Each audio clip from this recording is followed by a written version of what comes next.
کے بعد وہ دکان سے باہر نکلتے وہ دوسیدہ کا ہاتھ کلائی پکڑ لیتا ہے. پکڑنے کے بعد وہ سیدھے دکان کی طرف لے کے آنے لگا. یہ آواز لگائی کوئی ہے نبی کا کلمہ پڑھنے والا, نبی کے در کا غلام, ایک بہن کی عزت کی حفاظت کر لے. اسی دکان میں, اسی مارکیٹ میں ایک مسلمان, ایک کلمہ پڑھنے والا مسلمان آیا ہوا تھا جو سبزی خریدنے کے لیے آیا تھا. جب یہ صدا اس کے کانوں کے پردے سے ٹکرائی وہ وہیں پر تھیلا رکھا جدھر سے آواز آ رہی تھی اسی طرف دوڑا. دوڑنے کے بعد میں وہاں مارکیٹ میں گھستا ہے تو کیا دیکھتا ہے ایک نوجوان لڑکی کا کلائی پکڑ کر کے یہودی گھسیٹ رہا. یہ آگے دوڑتا ہے, دوڑنے کے بعد ایک گھوسا مارتا ہے اپنے ایک کلمہ پڑھنے والی بہن کو, اپنے پیٹھ کے پیچھے کرتا ہے اور کرنے کے بعد اس نے کہتا ہے پہلے اس بھائی سے مقابلہ کر لے تب میری بہن کا طرف کو نگاہ اٹھائے گا. وہ یہودی نوجوان فوراً تلوار نکال لیتا ہے. جب وہ تلوار نکالا یہ نوجوان نبی کا کلمہ پڑھنے والا یہ بھی نیام سے تلوار نکالا. ایسے ہی نکالا یہودی ڈر جاتا ہے. وہ آواز لگایا اے میرے خاندان والوں, اے میرے رشتہ داروں, ایک محمد کے در کا کلمہ پڑھنے والا آج آیا ہوا ہے جو مجھے قتل کرنا چاہتا ہے. چنانچہ جب یہودیوں نے سنا اپنے دکانوں کو بند کیا اور بند کرنے کے بعد سب ننگی تلواریں لے کر اسی مارکیٹ کی طرف دوڑا اور اس کلمہ پڑھنے والے نوجوان کو اپنے حصار میں لے لیتا ہے. اب تلواریں چلنی شروع ہو جاتی ہے. دھڑ سے گردن الگ ہو رہا ہے, سر دھڑ سے الگ ہو رہا ہے. ظہر سے عصر کا بحران پڑا, تلواریں رکنے کا نام نہیں لے رہا. ایک ہی نوجوان ہے, نبی کا غلام ہے, تلوار چل رہی ہے اور وہ سر نہ جانے کتنے کا جسم سے الگ ہوتا جا رہا ہے.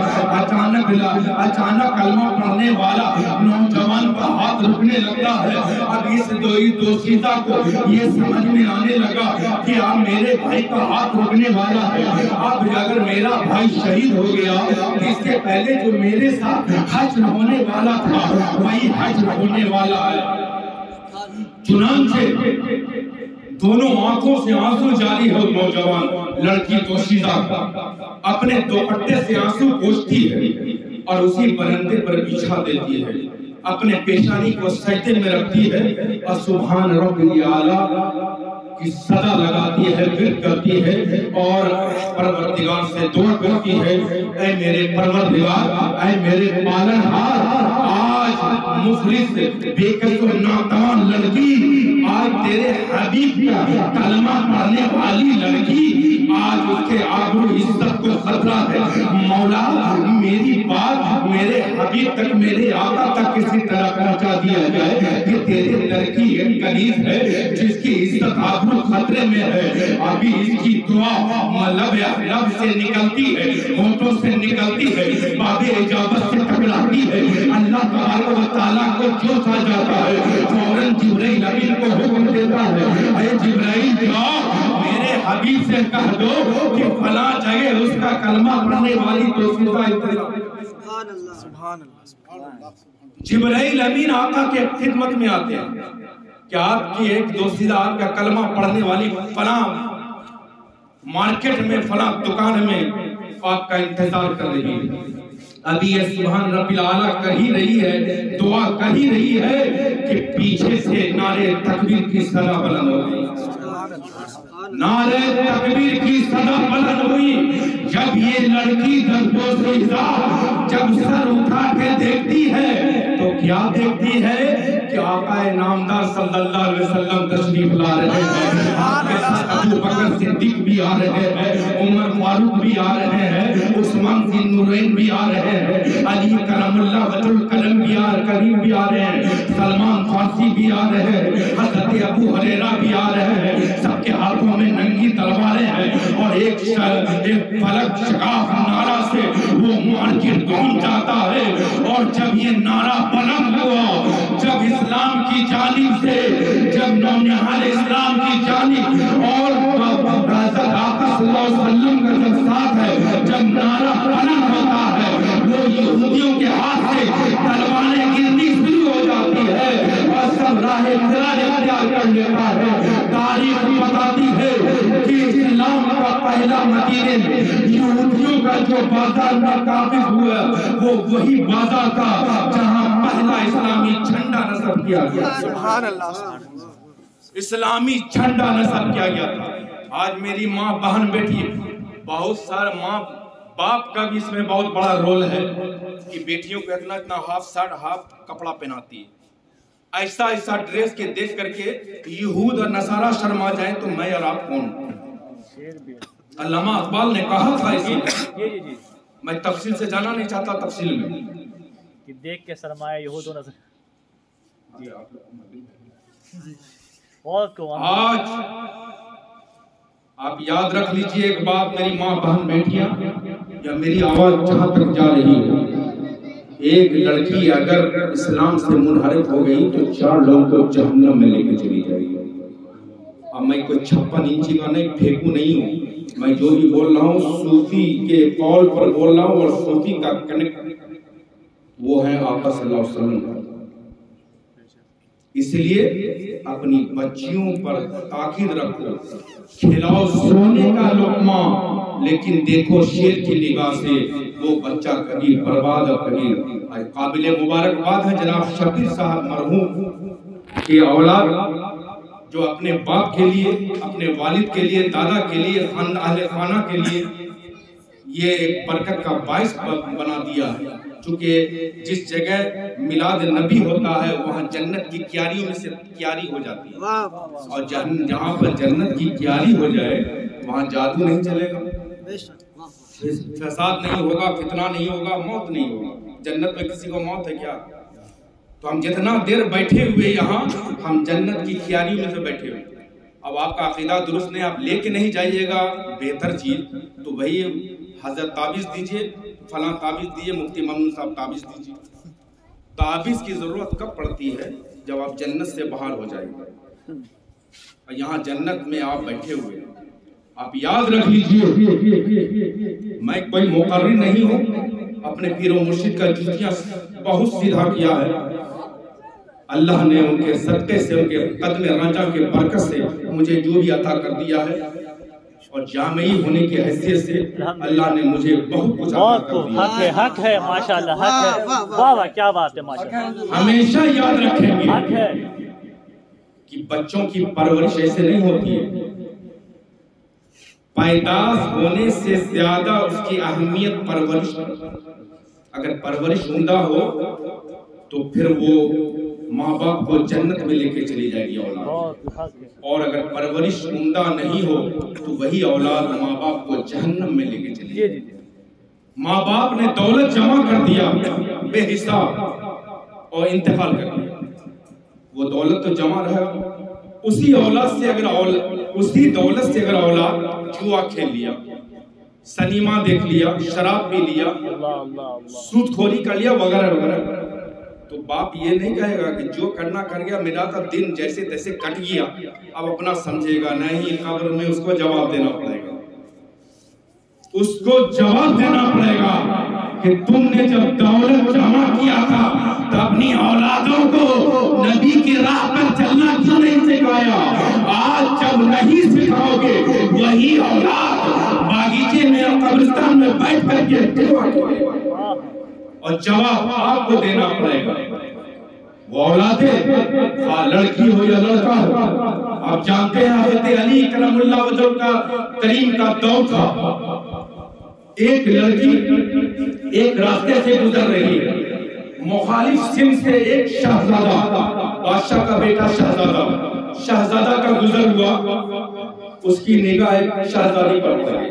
کسی آدمی کا میں بتا چکا ہوں چھچڑا ہوگا، مطلب خالی لڑکیوں کو تکتا رہے، چھچڑا۔ میں اس پر زیادہ تفصیلی گفتگو نہیں کروں گا، امام بخاری کا قول میں بیان کر چکا ہوں۔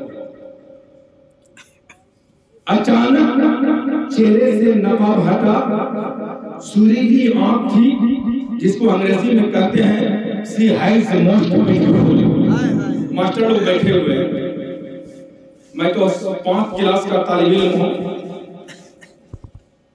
She has most beautiful. وہ back to pavilion go to home. وہ واپس گھر گیا شہزادہ. اس گھر میں رہنے والی ایک خادمہ, بوڑھی خادمہ, ہمیشہ یاد رکھے ایک بات میں رک کر کے بتاؤں, اس عورت کو اپنے گھروں میں میری ماں بہن بیٹیاں بہت عزت, میں ہاتھ جوڑ کے آپ سے پرارتھنا کروں گا, انکساری کروں گا, ریکویسٹ کروں گا, بنتی کروں گا, ایسی عورت کو اپنے گھر میں داخل ہونے کی اجازت مت دو جو اس گھر سے نکلے اس گھر, اس گھر سے نکلے اس گھر, اس گھر سے نکلے اس گھر. اس عورت کا کام صرف لڑائی لگانا, اس کے گھر کا ادھر شکایت, یہاں کا وہاں, وہاں کا وہاں. ایسے گھر میں ایسے لوگوں کو, ایسی عورتوں کو اپنے گھر میں آنے کی اجازت مت دو, ورنہ آپ کے گھر کو جہنم بنا دے گی. اور ایسی عورتیں زنا کا بازار گرم کرتی ہیں. میں بابا کے دوہر کہتا ہوں, وہ بوڑھی خادمہ کو وہ شہزادہ بولا کہ ماں میں راستے سے گزر رہا تھا, ایک نوجوان لڑکی کا ادھر سے گزر ہوا, ماں اس کا کتنا خوبصورت آنکھ تھا, میں اس سے نکاح کرنا چاہتا ہوں, آپ پیغام لے کے جاؤ. مگر راستے میں جس کو دیکھ لیا وہ نکاح کرنا چاہ رہا. ایسے ایسے لوگ بھی تھے دور میں. وہ بوڑھی خادمہ آئی, تلاش کرتے کرتے پتہ چل گیا کہ فلاں لڑکی تھی, فلاں دوسیدہ. وہاں گئی, کہا بیٹی میرا شہزادہ, میرا مالک شہزادہ تجھ سے نکاح کرنے کا خواہش مند ہے. اس نے کہا کہ آخر میرے اندر کیا خوبی دیکھا ہے تمہارا شہزادہ ہم سے نکاح کرنے کے لیے آمادہ ہو گیا. وہ گئی, پھر پوچھی, پھر آئی, کہا جب تم ہوا جب چلا تو تمہارے چہرے سے جو نقاب ہٹا تھا تو تمہاری آنکھ پر اس کی آنکھ ٹکرا گئی. اور وہاں تو ہوا تھا حضرت آقا صلی اللہ علیہ وسلم عمر فاروق میں کہ نظر سوئے عمر گئی, عمر سوئے نظر گئی, جب پڑی نگاہ مصطفیٰ تو زندگی سور گئی. یہاں تو جہنم میں جانے بات ہے.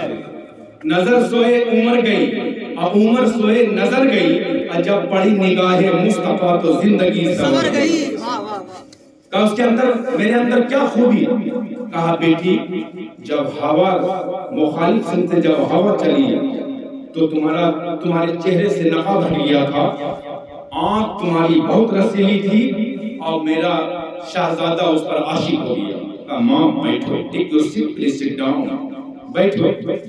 وہ روم میں جاتی ہے, ایک پلیٹ لیتی ہے, ایک چھری لیتی ہے, اور دونوں آنکھ کے ڈھیلے کو نکال کے تخت پر رکھ دیتی ہے, اور وہ آنکھوں سے آنسو کی جگہ خون روا ہے. وہ چلتے چلتے آتی ہے, آنے کے بعد وہ بوڑھی خادمہ کے پاس آنے کے بعد جب بوڑھی خادمہ نے دیکھا وہ بے ہوش ہو کر کے گر پڑی. جب ہوش آیا تو کپ کپی تھا. کہا بیٹا کوئی اتنا بیش قیمت کوئی نگاہ بھی نکالتا ہے کا؟ کہا کہ اے میری ماں یہ آنکھ اسے پسند تھا نا, یہ آنکھ لے جا کر کے اس کو دے دو, کیونکہ کل قیامت کا دن ہوگا, نفسا نفسی کا عالم ہوگا, اللہ کے رسول جلوہ فکر ہوگے, حضرت فاطمہ الزہرا بھی وہاں موجود ہوگی. اور اگر فاطمہ مجھ سے پوچھ لیا کہ کسی غیر محرم کی نگاہ تمہارے نگاہ سے ٹکرائی تھی تو بتاؤ ہم فاطمہ الزہرا کے سامنے رسوا ہو جائیں گے. اے ماں ایسا ہزاروں لاکھوں آپ قربان ہوئے, لیکن ہم قیامت کے دن فاطمہ الزہرا کے سامنے رسوا نہیں ہو سکتے. ابھی حالات کیا ہے آپ دیکھیں گے جناب, میرے گھر کی عورتیں لڑکیاں ہوٹل میں فروخت ہو رہی ہے, ہوٹل میں فروخت ہو رہی ہے. یہ غربتی لاچاری کا رونا بند کرو. غربتی لاچاری حضرت فاطمہ الزہرا سے زیادہ, ان کے گھر سے زیادہ غربتی 72 پیون لگا ہوا تھا. آخری ایام میں بھی آپ اپنے ہاتھوں سے آٹا کی چکی چلا کر کے گیہوں پیسا کرتی تھی, اپنے شوہر کی خدمت کیا کرتی تھی, بچوں کی خدمت کیا کرتی تھی. اگر کبھی یہ محسوس ہونے لگے میرے گھر میں فاقہ کشی ہے تو خدا کی عزت و جلال کی قسم حضرت فاطمہ الزہرا کو یاد کر لو, تمہاری بھوک کا علاج اور مداوا وہیں سے آ جائے گا.